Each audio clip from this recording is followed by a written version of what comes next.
Hello के बजै छी? डीजे दीपक राज गनौली।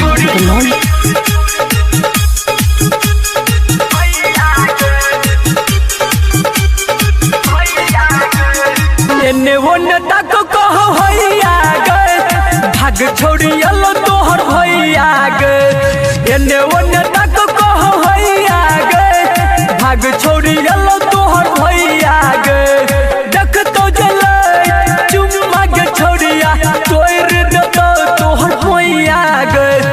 एने ओने तक कहो हैया गे, भाग छोड़ी अलो तोहर भैया गे। एने ओने तक भाग छोड़ी अलो तोहर भैया गे। डीजे दीपक राज गनौली। लगल छलो तोरा माई के पहरा,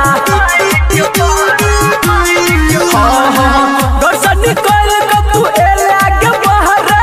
लगल छलो तोरा दादी के पहरा, देख लेल को निकल तो गैया गे। भाग छोड़ी अलो तोहर भैया गे। एने ओने तक कहो हैया गे, भाग छोड़ी अलो तोहर भैया गे।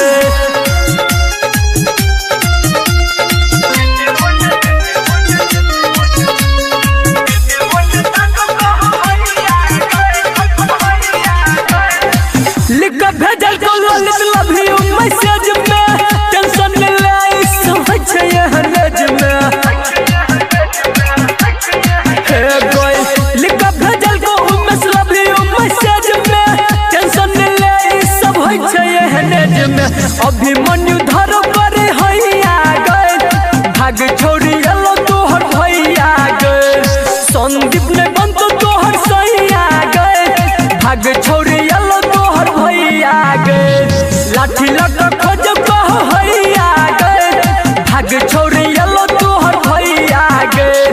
एने ओने तक कहो हैया गे, भाग छोड़ी अलो तोहर भैया गे।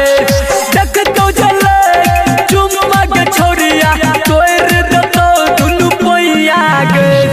एने ओने तक कहो हैया गे, भाग छोड़ी अलो तोहर भैया गे। एने ओने तक कहो हैया गे, भाग छोड़ी अलो तोहर भैया गे। डीजे दीपक राज गनौली।